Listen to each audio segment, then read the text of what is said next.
minha amiga, meu amigo ouvinte. Muitos dos senhores e das senhoras que acompanham diariamente o mandato do deputado Luiz Paulo nos enviam uma série de perguntas sobre a sua trajetória de vida, seus gostos pessoais, suas preferências. Outros pedem ainda para relembrarmos momentos marcantes da sua atuação, não só no parlamento, mas de quando, antes de se tornar deputado, teve importantes passagens pelo Poder Executivo. Atendendo então a estes pedidos, faremos a partir de hoje uma série de episódios dando conta de todo esse caminho percorrido, desde a infância do menino criado no Engenho de Dentro até o momento em que ele se torna um dos parlamentares mais respeitados do Rio de Janeiro. No programa de hoje, dando início a esta série, iremos mergulhar no universo particular do deputado Luiz Paulo, buscando entender como se deu a sua formação enquanto cidadão. Não deixaremos de abordar algumas curiosidades dessa trajetória. Será um programa simplesmente imperdível. Meu nome é Pablo Guimarães e esse é o podcast RJ em Debate.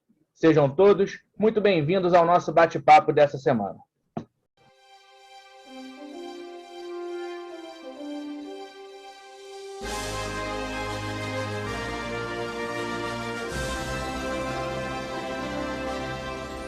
Bom dia, deputado Luiz Paulo. Estamos de volta. Primeiro programa do ano de 2022. Bom dia, Pablo. É importante a gente começar o ano de 2022 falando um pouco, dos caminhos que a gente percorre até o Parlamento Fluminense. Pois é, deputado, esse vai ser um programa interessante porque aborda algumas questões levantadas por muitos dos ouvintes. Eles têm muita curiosidade sobre a sua trajetória de vida. E a gente vai tentar aqui resumir algumas das perguntas que chegam até nós diariamente. Lembrando que os ouvintes podem sempre participar dos nossos programas, enviar sugestões através do WhatsApp, que é o DDD 21 9951 45678. DDD 21 9951 45678.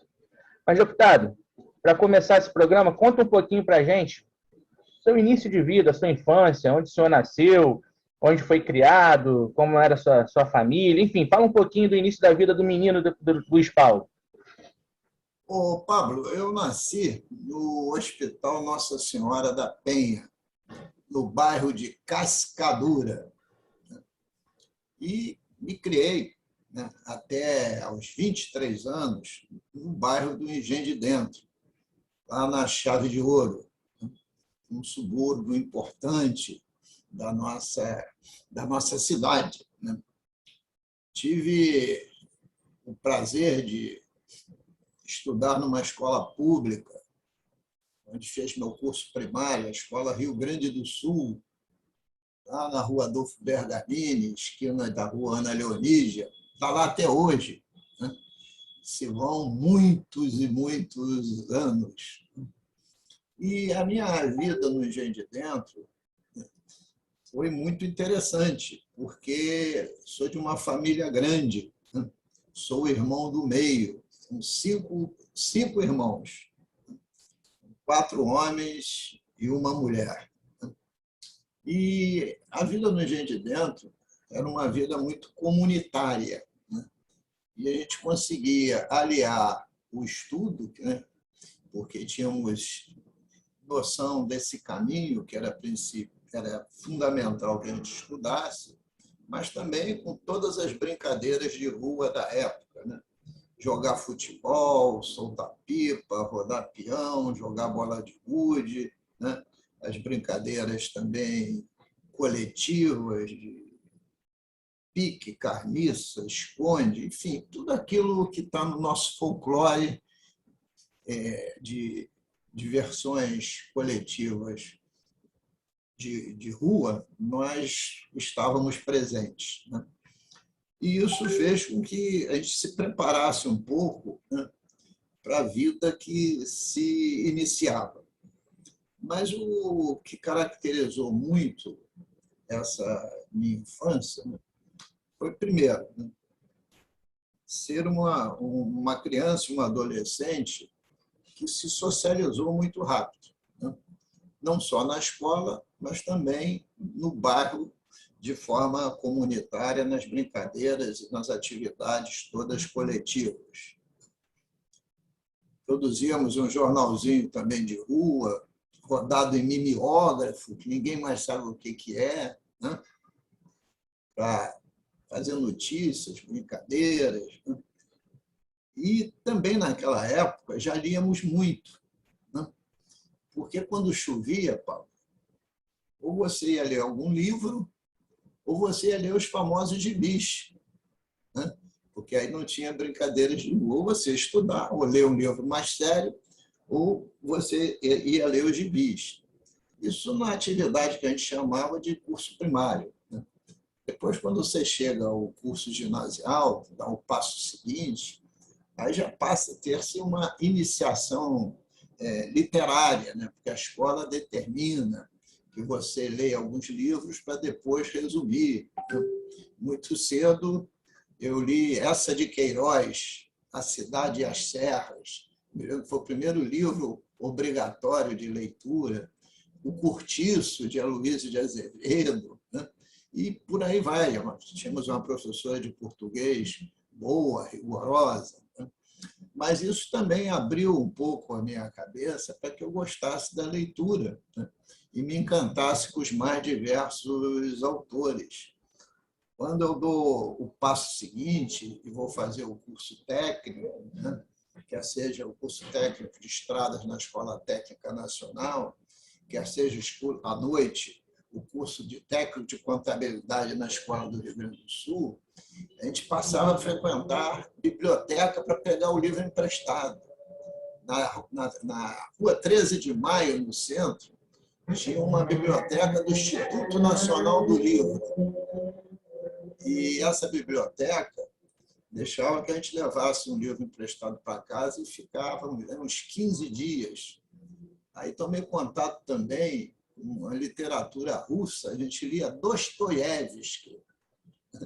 Você veja que a educação, né, encaminhava a gente para abrir a cabeça, para a gente gostar de diversas outras questões, e não só que transportasse a gente para outros horizontes, para outros universos, né? Então, eu acho que a minha infância, a minha adolescência, uma família diversa, com muitos irmãos, com tias, com primos, a comunidade do Engenho de Dentro, o jogo de futebol, primeiro futebol de campo, depois futebol de salão, né? Ajudou muito a nossa formação. E também naquela época, Pablo, eu tinha uma forte ligação com a Igreja Católica Apostólica Romana. Eu fui coroinha, ajudava as missas nos finais de semana, missa em latim. Então, a gente tinha que aprender as orações em latim, que mais tarde eu fui ter aula de latim no curso ginasial.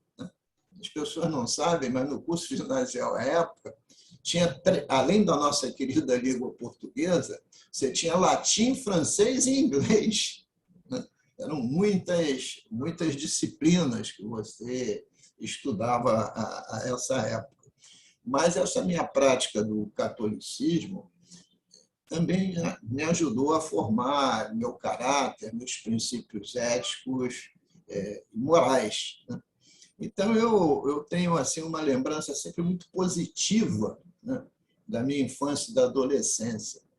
E, evidentemente, essas lembranças positivas deixam de lado as questões negativas, né? Eu acho que eu me orgulho muito de ter tido essa trajetória, né, que eu acho que foi muito sólida para a minha formação. Agora, deputado, quem conheceu o senhor já na vida pública, né, percebe bem a seriedade, né, a discrição com que o senhor toca a sua vida, o seu dia a dia. Mas conta pra gente, deputado, todo mundo quer saber, na sua infância, alguma arte o senhor há de ter feito, né? Então, eu fiquei sabendo de uma história aí que teve uma vez que o senhor teve que pular a janela, sair correndo, porque seu irmão ia te pegar, que você aprontou uma com ele. Conta aí para os nossos ouvintes. Ô, Pablo, a criança e o adolescente que não aprontou alguma não é nem criança nem adolescente, né? Ainda mais a gente vivendo de forma comunitária, de forma mais solta, né? Onde a rua não trazia tantos perigos, né? Porque não existia essa questão de milícia, de narcotráfico, de uma forma tão violenta como existe hoje. Mas eu falei para você que eu sou o irmão do meio, né? Então, tem 2 irmãos mais velhos, uma irmã e um irmão, 2 mais novos que eu. E esse meu irmão mais velho, ele estava servindo o exército e chegava do quartel lá pelas 5, 6 horas e ia dormir, porque acordava muito cedo, tinha que estar no quartel às 7, acordava lá pelas 5 da manhã, né? E sempre pedia à minha mãe que o acordasse 8 horas da noite, porque ele tinha que sair, a namorar, enfim, eu cuidar da vida dele. E quando ela chamava, não botava despertador, ele nunca acordava, porque não queria levantar. E eu ficava observando. Um dia eu estava em casa, vi minha mãe chamá-lo, ele não acordou.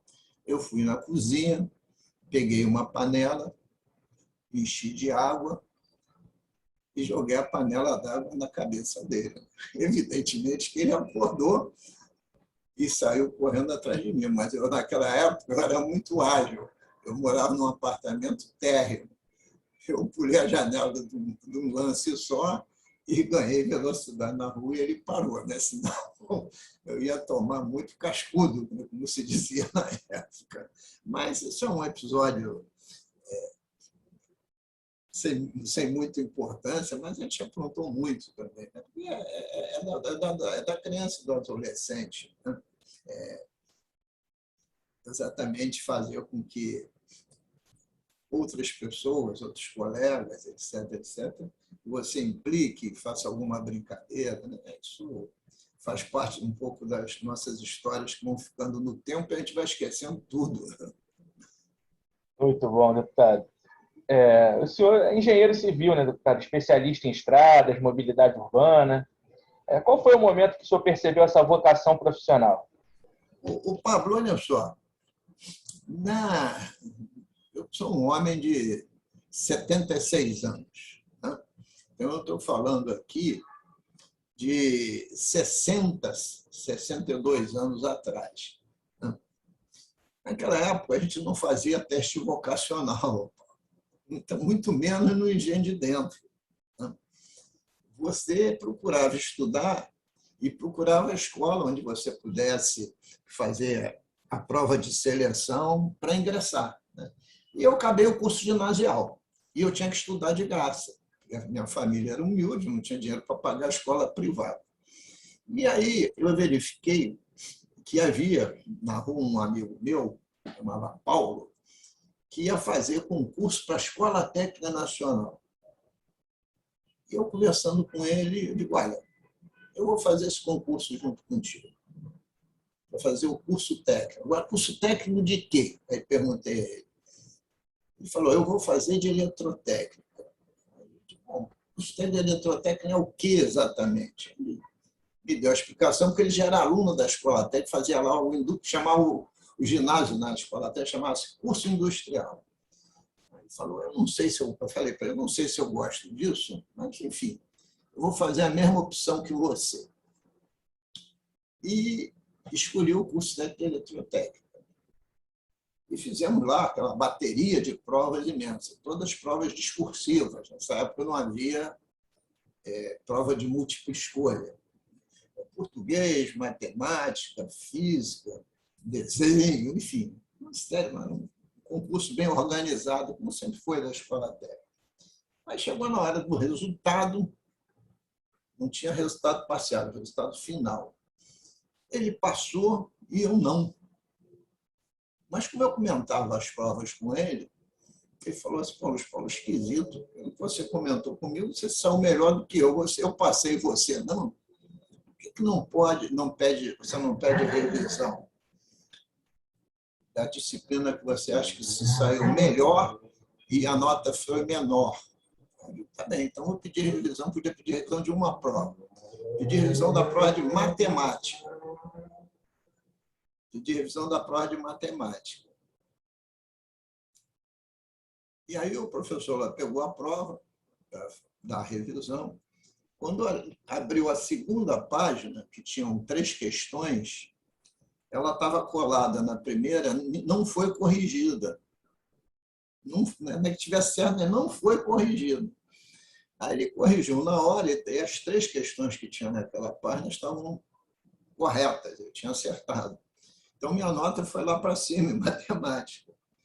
E aí eu me classifiquei. Mas já tinha ocorrido a opção para as diversas modalidades, porque o concurso era único, mas você escolhia a opção. E pela nota você fazia a escolha da sua opção. Era eletrônica, eletrotécnica, construção civil e estradas. E aí só tinha sobrado vaga nas estradas. Aí eu digo, então é comigo mesmo. Vou fazer o curso técnico de estradas. E quando comecei a fazer, comecei a gostar. Então não posso dizer que foi uma vocação. Foi um caminho. O caminho me levou a fazer o curso técnico de estradas, que eu fiz.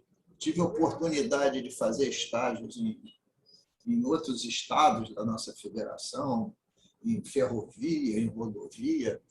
Foi um curso que me agradou muito. Mas, à noite, eu também fiz o curso técnico de contabilidade. Então, eu tinha 2 leques, ou a engenharia ou a contabilidade, né, que derivava na economia.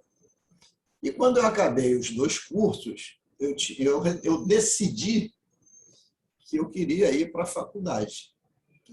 Rejeitei na escola técnica um emprego, que também foi para o concurso, para trabalhar numa mineradora chamada Icome, na Serra de Santana e Navio, no Amapá, porque se eu fosse para lá, o contrato era de no mínimo 2 anos, como técnico de estrada. Quando eu voltasse ou não voltasse, dificilmente eu iria fazer engenharia. Então, eu não prefiro ficar aqui e trabalhar aqui do que ir para lá. Mas abriu um vestibular para economia na Universidade Gama Filho. Eu ainda não estava trabalhando, ainda estava no final do ano, do 3º ano. E eu só descobri esse concurso para a Faculdade de Economia da Gama Filho no último dia. E fui lá com o dinheiro que eu tinha no bolso, se eu não me engano, 15 cruzeiros, uma coisa assim. E a taxa de inscrição era 19. Então, por 4 cruzeiros, eu não pude fazer a inscrição. Mas saí de lá muito, muito chateado. Mas, uma semana depois, fui chamado por uma empresa também que pegou aquela seleção da Icome para trabalhar aqui no Rio, chamava uma empresa chamada S. Manela, ali na Rio Branco, no final da Rio Branco. E aí fui trabalhar lá. E, evidentemente, entrei na área de engenharia. Meu passo seguinte foi entrar para um curso pré-vestibular e fazer concurso para a faculdade de engenharia.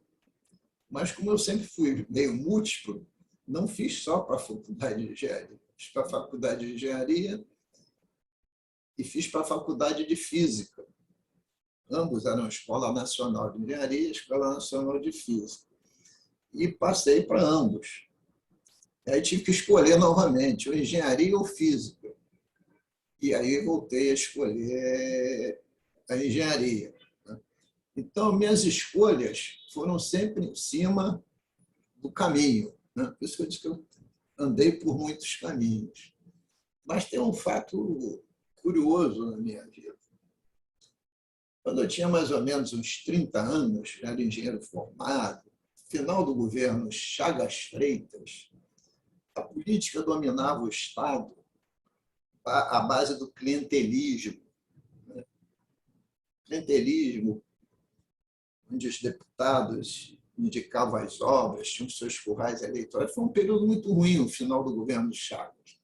Tanto é que depois veio o Brizola e liquidou o governo Chagas. Sabe que eu já era casado com 2 filhos pequenos. Eu cheguei para minha mulher e disse o seguinte: olha só, a engenharia está muito complicada no Estado. Eu vou tentar um outro caminho.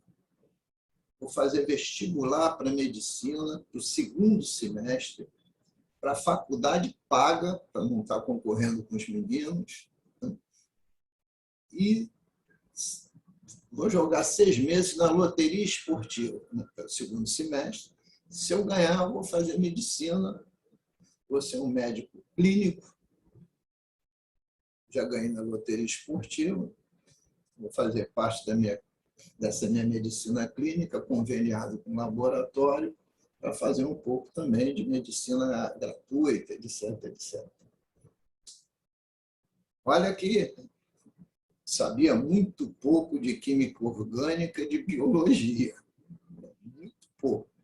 Peguei uma apostila de biologia e comecei a ler.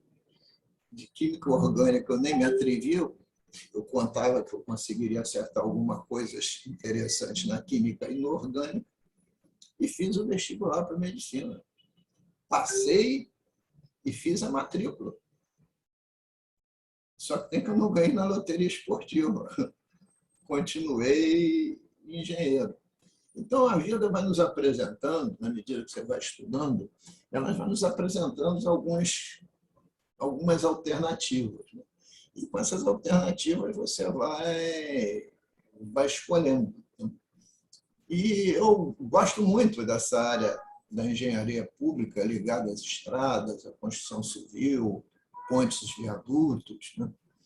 Então, tanto é que me especializei muito nessa questão, fiz muitos cursos, fiz mestrado em transporte, fiz curso de construção de estrada no Japão. Quer dizer, gostei muito. Passou a ser uma das minhas vocações. Eu acredito também, Paulo, que nós, seres humanos, nós temos muitas vocações, não temos uma só. Claro que tem uma área que você tem mais talento, mas você, cidadão, é múltiplo. Eu, na minha vida política, eu faço política há muito tempo, porque sempre gostei de filosofia, religião, política, né? Eu jamais imaginei que um dia ia ser um parlamentar. Deputado, E eu sou, né? pegando esse gancho aí, então, resumidamente, como se deu a formação política? Resume aí para a gente, por favor. A minha formação política, eu diria que ela é muito ligada à minha própria existência. Né? Eu disse para você que eu fui criado no subúrbio do Rio, lá no Engenho de Dentro. Né? E muito ligado à Igreja Católica Apostólica Romana. Eu estou falando antes de 64. Né? Eu estou falando antes do golpe de 64, onde a atividade política era muito forte, né? E havia democracia e as eleições. Né? Mas eu comecei a me interessar mais vivamente pela política depois do golpe de 64. Porque em 66 eu entro na faculdade. Né? E como a gente que era jovem podia admitir que não houvesse mais liberdade, que a democracia tivesse amordaçada, que a liberdade de expressão não seria permitida, que as lutas por dias melhores não poderiam ocorrer, que o processo democrático de escolhas dos seus representantes não mais ocorreria. Né? Então, isso tudo deu a nós, jovens, um sentimento de grande revolta, de grande rebeldia. Então, nessa época, que eu entrei na faculdade, foi a época, inclusive, que eu liderava um grupo de jovens na Igreja Católica. Foi a época exatamente que houve um rompimento, né? Porque nessa época também haviam duas igrejas católicas, uma profundamente conservadora, que apoiava o regime, mas havia uma outra igreja católica libertária. Haviam bispos de duas matizes. Né? E, na faculdade, Evidentemente que eu estava na matriz libertária, né? Mas aí eu também tomei contato, né, com as teorias marxistas, né, principalmente com a dialética, né, que é uma forma de você pensar e uma forma filosófica de você interpretar a vida e as contradições dos sistemas econômicos. Então, eu tive uma formação política que inicia-se, né, com o cristianismo e se solidifica dentro da ótica marxista, né? Por isso, eu acho que eu tenho uma formação política sólida, porque tanto cristão quanto marxista tem uma contradição básica, né? O cristão é metafísico e o marxista é materialista. Mas, do ponto de vista ético, os verdadeiros cristãos, os verdadeiros marxistas, têm que ter a ética em primeiro plano. Tem que o respeito à dignidade, ao ser humano, terá que estar sempre em primeiro lugar. O respeito ao erário, à coisa pública. Então, eu acho que isso é que me deu a solidez ideológica para transitar no mundo político que nós estamos vivendo. Ótimo, deputado. Então, agora, para encerrar, vamos fazer um bate-bola bem rápido aqui. Eu vou fazer uma pergunta e o senhor responde com o que vier na sua cabeça. Time de futebol. Clube de Regatas do Flamengo. Uma música. Gitar, Raul Seixas. Uma comida. Olha, a comida é difícil, Pablo, porque eu gosto de tanta coisa, mas eu vou aqui falar 2 pratos que eu gosto muito. Um ensopadinho de quiabo e um bolo de fubá sem coco, só fubá. São 2 pratos que eu gosto, um para tomar café, evidentemente, e o outro para comer. Agora, peixe, em qualquer hipótese, é o meu prato predileto. Pode ser assado, frito, cozido, pode ser peixe de rio, de água doce, peixe de água salgada. Peixe é comigo mesmo. Vou passar para a próxima pergunta, porque eu e os nossos ouvintes já estamos ficando com fome. Um lugar. Um lugar, claro, que é a minha querida cidade do Rio de Janeiro, onde eu nasci, me criei e pretendo um dia também aqui ser enterrado ou cremado para jogar minhas cinzas nessa cidade. Cidade do Rio de Janeiro é meu lugar. Filme ou uma série? É uma série, Casa del Papel, com tantas capitais envolvidas na série, Tóquio, Berlim, né? E com o famoso professor, que é o Álvaro Morte, o ator. É uma série que mostra um pouco o nosso lado Robin Hood. É uma série excelente. Livro de cabeceira. Quarupi, Antônio Calado. Faz muito tempo que foi escrito, hein? Mas é um livro que eu li e me apaixonei. Uma paixão. Aí não tem jeito, Paulo. Paixão é o Flamengo. Paixão de todos os dias, todas as horas.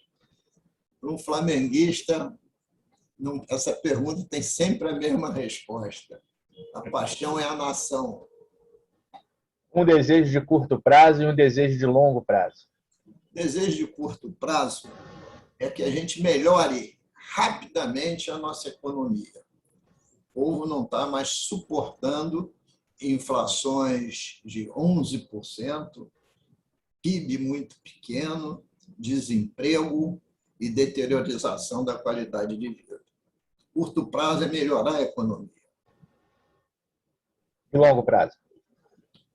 Longo prazo é diminuir a miséria e a fome. Perfeito. Para encerrar, deputado, uma palavra para quem nos ouve neste momento. Olha, mais do que nunca, resistir. Temos que resistir a esse momento difícil para continuarmos a sonhar, para continuarmos a perseguir nas nossas utopias. Ótima conversa, deputado. Eu tenho certeza que nossos ouvintes gostaram muito do programa de hoje, né? Esse é só o primeiro dessa série de programas que irá abordar sua trajetória de vida. No próximo programa, a gente já vai começar a entrar na sua atuação acadêmica, profissional e política mesmo, e lembrar quais os benefícios concretos que essa atuação trouxe para a sociedade. Então, antes de encerrar, vamos retomando o nosso quadro Bola Dentro e Bola Fora, com os destaques positivos e negativos da semana, na análise do deputado Luiz Paulo. Um abraço e até a próxima.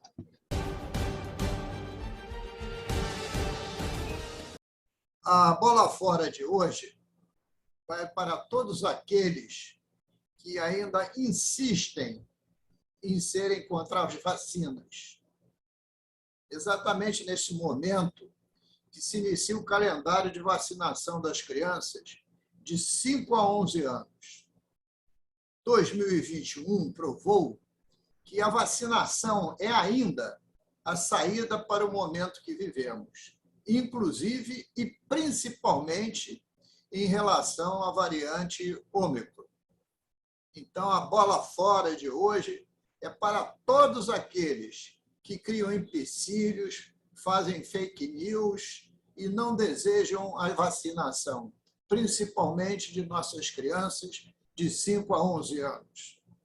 A bola dentro de hoje vai para os nossos profissionais de saúde, de atenção básica, que vem dando e vem promovendo um esforço gigantesco, mesmo com a redução do seu efetivo, em função da variante Ômicron, e assegurando todas as dificuldades, com as filas imensas, a testagem massiva da população mais carente para verificar se estão ou não contaminados pela Covid-19 e a variante Ômicron.